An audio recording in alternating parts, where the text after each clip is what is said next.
जय हिंद एवरीवन, स्वागत है आपका वी नेशन 111 के एक नए एपिसोड में, जहां आपके लिए लेकर आते हैं इंडियन डिफेंस की प्रमुख अपडेट्स को सबसे पहले। तो चैनल को सब्सक्राइब करना मत भूलिएगा। आज के अपने अपडेट की हम शुरुआत करने वाले हैं वेम टेक्नोलॉजीज को लेकर आई एक रिपोर्ट से।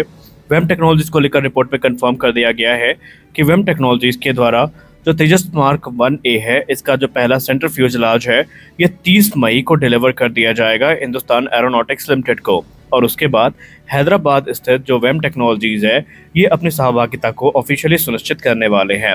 आपको बता दें कि इस समय Hindustan aeronautics limited private sector कंपनियों के साथ मिलकर के जो तेजस का प्रोडक्शन है उसको स्केल अप करना चाह रही है, और इसमें अभी तक के जो परिणाम हमें देखने को मिले हैं वो सकारात्मक ही देखने को मिले हैं। तो चैनल का टारगेट ये है कि अगर पब्लिक और प्राइवेट सेक्टर साथ मिलकर काम करते हैं तो ये जो तेजस का पर एनम प्रोडक्शन रेट है वो 30 एयरक्राफ्ट तक पहुंच सकता है। अगर हम अभी बात करें तो एचएएल की 3 प्रोडक्शन लाइन से तकरीबन 24 तेजस मार्क 1A प्रति वर्ष बनाए जा सकते हैं। हमारी अगली बड़ी अपडेट डिफेंस एक्विजिशन काउंसिल को लेकर आ रही है। ऑपरेशन सिंदूर के बाद बहुत सारे लॉन्ग पेंडिंग जो डिफेंस प्रोक्योरमेंट प्रोग्राम है, इन्हें डिफेंस एक्विजिशन काउंसिल से हरी झंडी मिलती दिखाई पड़ रही है। और मीडिया सोर्सेस की बात माने तो डिफेंस एक्विजिशन काउंसिल की तरफ से बहुत जल्दी जो 6 अतिरिक्त नेत्र एवैक मार्क 1A है, इनको क्लियरेंस कभी भी मिल सकती है।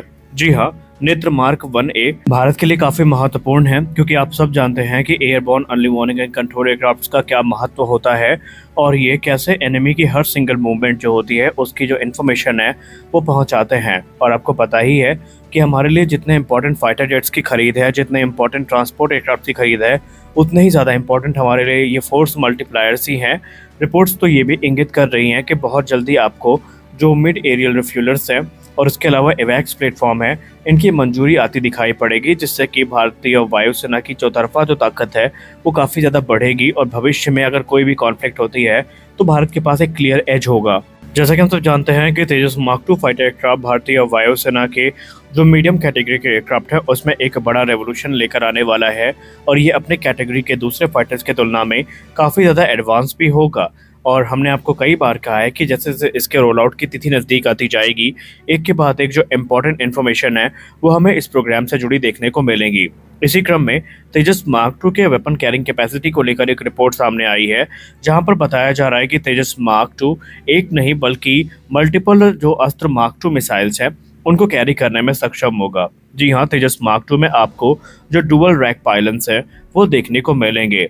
इन डुअल रैक पायलट्स का मतलब ये है कि एक ही वेपन स्टेशन में हमें मल्टीपल मिसाइल्स देखने को मिलेंगी। इसमें क्रमशः अस्त्र मार्क 1, अस्त्र मार्क 2 के अलावा जो बॉम्ब्स हैं वो भी देखने को मिल सकते हैं, जैसा कि स्मार्ट एंटी एयरफील्ड वेपन, जो कि तेजस को काफ़ी ज़्यादा फॉर्मिडेबल एसेट बना देंगे भारत के लिए, क्योंकि विजन के हिसाब से इसको ढाला जा सकेगा। फिर चाहे वो एयर टू एयर कॉम्बैट हो या एयर टू ग्राउंड कॉम्बैट हो, ये एक स्ट्रॉन्ग पंच एनिमी को देने में सक्षम होगा। क्या तेजस मार्क 2 के लिए हम कोई और नया इंजन एक्सप्लोर कर रहे हैं? इंटरनेट मीडिया पर जो बातचीत चल रही है वो किस तरफ इंगित हो रही है? कई मीडिया सोर्सेस ने कंफर्म कर दिया है कि भारत इस समय जनरल इलेक्ट्रिक के रवैये से बिल्कुल भी खुश नहीं है, और अगर ये सब चलता रहा तो बहुत जल्दी हमें जो अल्टरनेट ऑप्शंस हैं वो देखने को मिल सकते हैं। रिपोर्ट्स में इंगित किया जा रहा है कि भारत इस समय जो पॉसिबिलिटी है फ्रेंच सैफ्रॉन के साथ कोलैबोरेट करने की, उसको एक्सप्लोर कर रहा है। और ये पॉसिबिलिटी सिर्फ एमका से संबंधित नहीं है, बल्कि इस बार मीडिया रिपोर्ट्स में पुख्ता दावा किया जा रहा है कि भारत इस समय फ्रांस की इंजन मैन्युफैक्चरर सैफ्रॉन के साथ जो तेजस मार्क 2 फाइटर एयरक्राफ्ट है, इनके लिए इंजन विकसित करने के लिए कोलैबोरेट कर सकती है। आपको बता दें कि अभी इस पे ऑफिशियल टिप्पणी तो नहीं आई है, लेकिन कई विश्वस्त मीडिया हाउसेस ने इस रिपोर्ट को कवर किया है, और बताया जा रहा है कि जनरल इलेक्ट्रिक के रवैये से भारत अब बहुत ज़्यादा तंग आ चुका है।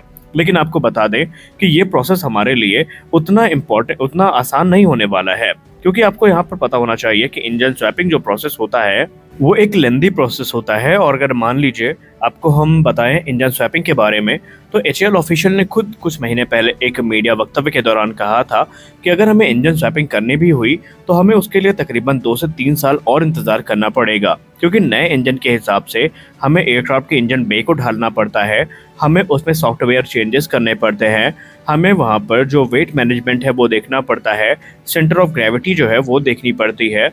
इसके अलावा बहुत सारे जो प्रोसेस है वो देखने पड़ते हैं, ताकि किसी भी प्रकार का जो वेट इम्बैलेंस है वो एयरक्राफ्ट में ना हो। और नए इंजन को एकोमोडेट करने के लिए जो इंजन बेस हैं उन्हें भी हमें मॉडिफाई करना पड़ता है। लेकिन अभी यहाँ पर जो रिपोर्ट्स इंगित कर रही हैं वो अभी डेवलपमेंट को लेकर इंगित कर रही हैं। और आपको बता दें कि हो ना हो कहीं ना कहीं ये जो रिपोर्ट है ये एमका इंजन से ही संबंधित हो सकती है, क्योंकि हमने पहले भी आपसे बताया था कि एमका इंजन को ही ओवरहॉल के दौरान तेजस मार्क 2 में अपग्रेड के तौर पर यूज़ करना था। लेकिन हमें ऑफिशियल रिपोर्ट्स का इंतजार करना चाहिए। हमारी अगली बड़ी update advance medium combat aircraft programme को लेकर आ रही है।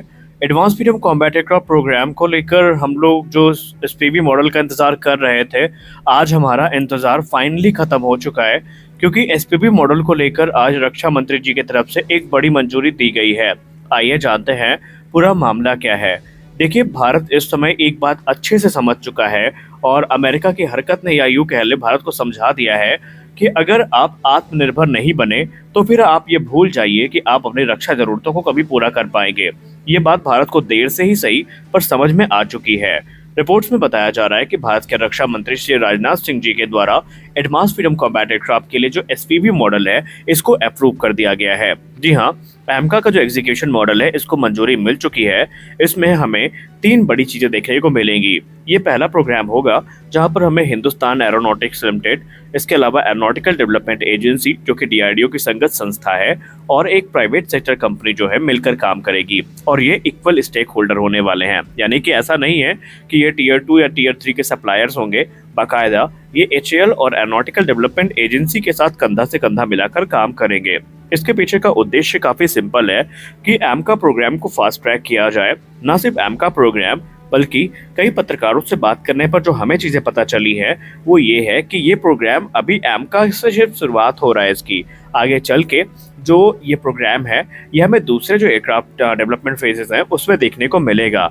यानी कहने का मतलब आसान शब्दों में ये है कि प्राइवेट सेक्टर की भूमिका अब सिर्फ एमका तक सीमित नहीं रहेगी, बल्कि आने वाले भविष्य में दूसरे जो प्रोग्राम्स हैं उनमें भी प्राइवेट सेक्टर बढ़ चढ़ के हिस्सेदारी लेगी। और आपको हमने पहले ही रिपोर्ट में आज की न्यूज़ में बताया है वेम टेक्नोलॉजीज के बारे में, जो कि इसका एक प्राइम एग्जाम्पल है।